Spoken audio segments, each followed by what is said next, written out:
ಡಗ ಡಗ ಡಗ ಡಗ ಡಗ ಡಗ ಅಂತ ಇದೆ. 90 ಡಿಗ್ರಿ ಇದೆ ಇದು.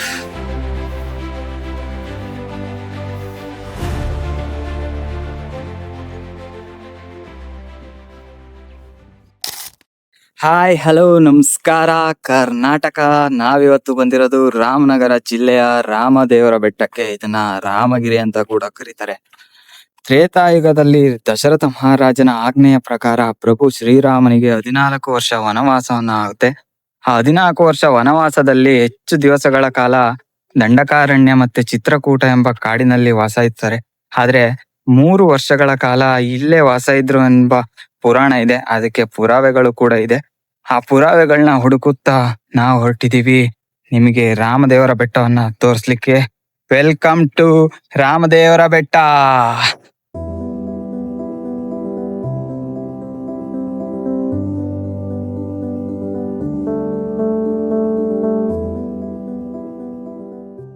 ಇದು ರಾಮ್ ದೇವರ ಬೆಟ್ಟ ಅಂತ ಮಾತ್ರ ಪ್ರಸಿದ್ಧಿ ಅಲ್ಲ, ದ ಸ್ಯಾಂಚುರಿ ಆಫ್ ವಲ್ಚರ್ಸ್, ರಣ ಹದ್ದುಗಳ ಜಾಲತಾಣ. ಎಲ್ಲಾ ಪ್ರಾಣಿಗಳಿಗೂ ಒಂದೊಂದು ರಿಸರ್ವ್ಸ್ ಅಂತ ಇರುತ್ತೆ. ಈಗ ಚಿಕ್ಕಮಂಗ್ಳೂರಿನ ಭದ್ರಾ ಟೈಗರ್ ರಿಸರ್ವ್ಸ್, ಸಕ್ಕರೆಬೈಲ್ನ ಆನೆ ಬಿಡಾರ, ನಿಸರ್ಗಧಾಮನ ಜಿಂಕೆ ಬಿಡಾರ. ಆದ್ರೆ ರಣ ಹದ್ದುಗಳಿಗೆ ಒಂದು ಜಾಲತಾಣ ಬಿಡಾರ ಅಂತ ಮಾಡಿದ್ರೆ ಅದು ರಾಮನಗರದ ರಾಮದೇವರ ಬೆಟ್ಟ.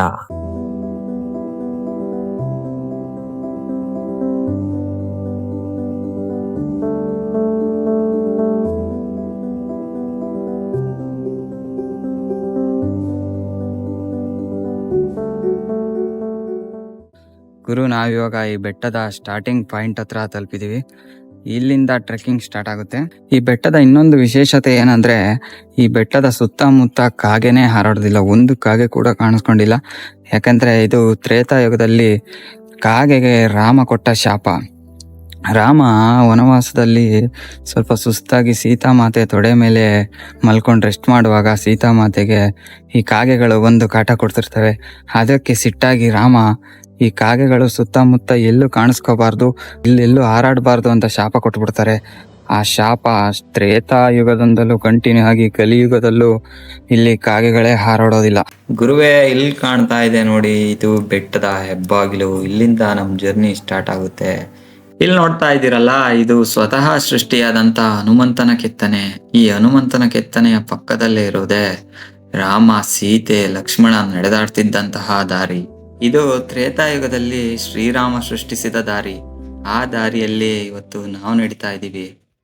ರಾಮ ತಾನು ಪ್ರತಿಷ್ಠಾಪಿಸಿದ ಲಿಂಗಕ್ಕೆ ಪೂಜೆ ಸಲ್ಲಿಸೋದಕ್ಕೆ ದಿನನಿತ್ಯ ಈ ದಾರಿಯಲ್ಲೇ ನಡೆದಾಡ್ತಾ ಇದ್ರು. ಆದ್ರೆ ನಾವು ಹೋಗ್ಲಿಕ್ಕೆ ಈ ದಾರಿಯಲ್ಲಿ ಅಲೋ ಮಾಡೋದಿಲ್ಲ. ನಮಗೆ ಟ್ರಸ್ಟ್ ಅವರು ಬೇರೆ ದಾರಿಯನ್ನೇ ಮಾಡಿದ್ದಾರೆ. ಆ ದಾರಿಯಲ್ಲಿ ಹೋಗೋಣ ಬನ್ನಿ.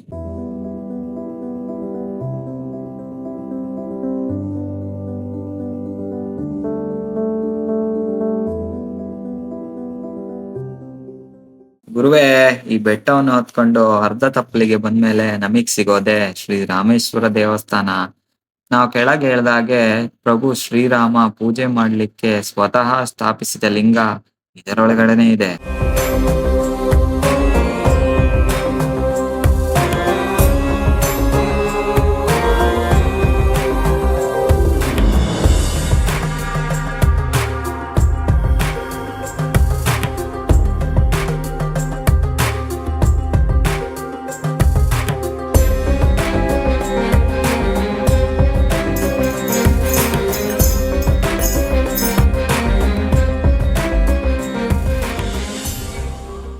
ನೋಡಿದ್ರಲ್ಲ ಕೆರೆ, ಅದನ್ನ ರಾಮತೀರ್ಥ ಅಂತ ಕರೀತಾರೆ.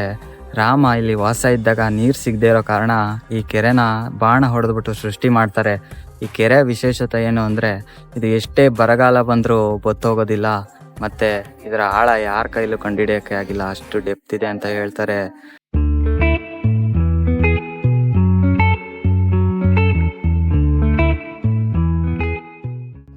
ಅಲ್ಲಿಂದ ಸ್ವಲ್ಪ ಮುಂದೆ ಬಂದ್ರೆ ನಿಮಗ್ ಸಿಗೋದೆ ಪ್ರಭು ಶ್ರೀರಾಮ ನೆಲೆಸಿರುವ ಪಟ್ಟಾಭಿರಾಮ ದೇವಸ್ಥಾನ.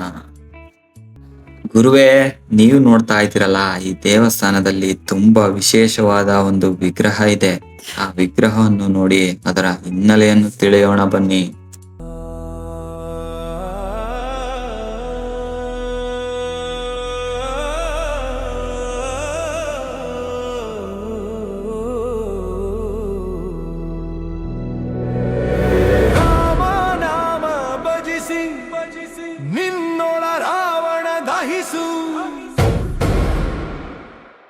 ಪಟ್ಟಾಭಿರಾಮ ಅಂತ ಇದೆ. ಅಂತ ಇದು ಬಂದು ಏಕಶಿಲಾ ಮೂರ್ತಿ. ರಾಮದೇವರು ಕೂತ್ಕೊಂಡಿದ್ದಾರೆ, ತೊಡೆಯ ಮೇಲೆ ಸಿದ್ಧದೇವನ ಕೂರಿಸ್ಕೊಂಡಿದ್ದಾರೆ, ಬಲಭಾಗದಲ್ಲಿ ಲಕ್ಷ್ಮಣ ದೇವರು, ಪಾದದ ಹತ್ರ ಆಂಜನೇಯ ಸ್ವಾಮಿ. ಈ 4 ವಿಗ್ರಹ ಒಂದೇ ಕಲ್ಲಿನಲ್ಲೇ ಇರೋದು ತುಂಬ ವಿಶೇಷ.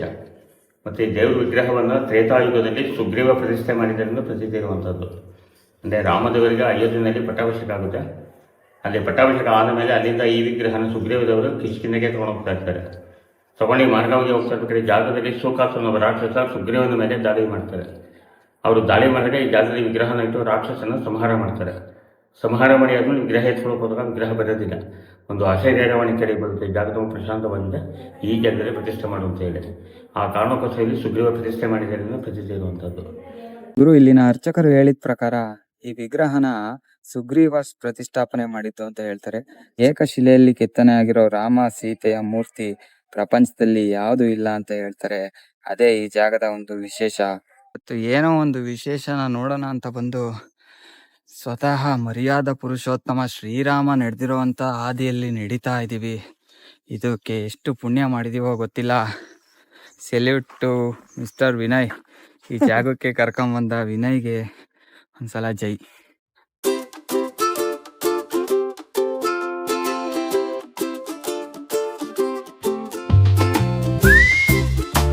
ಗುರು, ಅಲ್ಲಿ ಕಾಣ್ತಾ ಇದೆಯಲ್ಲ 1 2 3 4 5 6 7 ಕಲ್ಲು ಕಾಣ್ತಾ ಇದೆಯಲ್ಲ, ಅವು ಸಪ್ತರ್ಷಿಗಳು ಅಂದ್ರೆ ಬ್ರಹ್ಮನಿಂದ ಸೃಷ್ಟಿಯಾಗಿರೋ ಋಷಿಗಳು. ಬ್ರಹ್ಮ ವೇದಗಳನ್ನ ಬೋಧನೆ ಮಾಡ್ಲಿಕ್ಕೆ ಭೂಮಿಗೆ 7 ಜನ ಋಷಿಗಳನ್ನ ಸೃಷ್ಟಿ ಮಾಡಿ ಕಳಿಸ್ತಾನೆ. ಸೀತಾಮಾತೆ ಆ ರಾಮನ ಕೊಳದಲ್ಲಿ ಸ್ನಾನ ಮಾಡ್ತಿದ್ದನ್ನ ಬೈ ಮಿಸ್ಟೇಕ್ ಆಗಿ ಸೌಂಡ್ ಬಂತು ಅಂತ ನೋಡ್ಬಿಡ್ತಾರೆ. ಅದರಿಂದ ಕೋಪಗೊಂಡ ಸೀತಾಮಾತೆ ನೀವ್ 7 ಜನನು ಕಲ್ಲಾಗ್ರಿ ಅಂತ ಶಾಪವನ್ನ ಕೊಟ್ಬಿಡ್ತಾಳೆ. ಅದೇ ಕಲ್ಲುಗಳು ನೋಡಿ. ಇವತ್ತು ನೋಡಿದ ಟ್ರೆಕ್ಕಿಂಗ್ ಒಂದ್ ಕಡೆ ಆದ್ರೆ ಮುಂದೆ ಇರೋದು ನಿಜವಾದ ಸಾಹಸ. ಈ ಬೆಟ್ಟ ಹತ್ಬೇಕು ಅಂದ್ರೆ 80 ಡಿಗ್ರಿ ಇಲ್ಲಿದೆ. ಇದನ್ನ ಹತ್ತಿ ಸಾಹಸ ಮೆರೆದೇ ಬಿಡೋಣ ಬನ್ನಿ.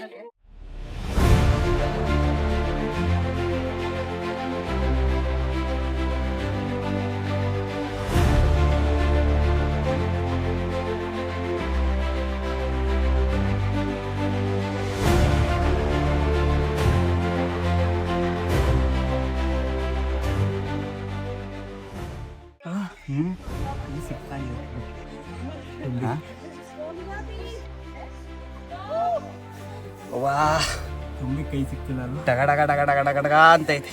ಫುಲ್ ಭಯ. ಯಾವ್ದೋ ಹರಿಹರ್ ಫೋರ್ಟ್ ತರ ಇದೆ.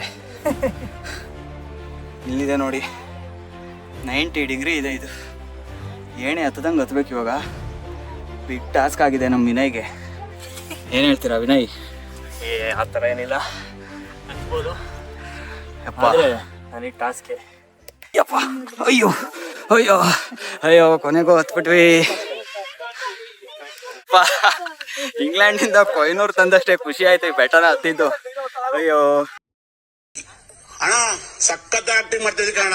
ಇದಿರೋ ಜಾಗ ಇಲ್ಲೇ India famous film Amitabh Bachchan ಅವ್ರದ್ದು ಶೋಲೆ ಫಿಲಮ್ ಶೂಟಿಂಗ್ ನಡೆದಿದ್ದಿಲ್ಲೇ.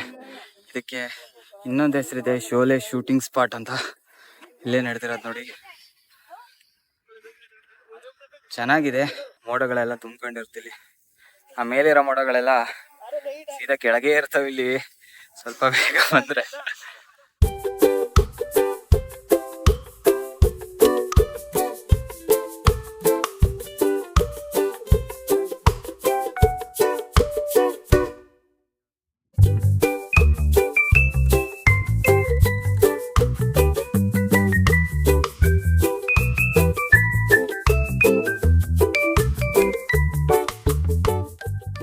ಹೆಂಗೋ ಹತ್ಬಿಟ್ಟು ಇಳಿಯೋದು ಇವಾಗ ಬಿಗ್ ಟಾಸ್ಕ್ ನಮ್ಗೆ.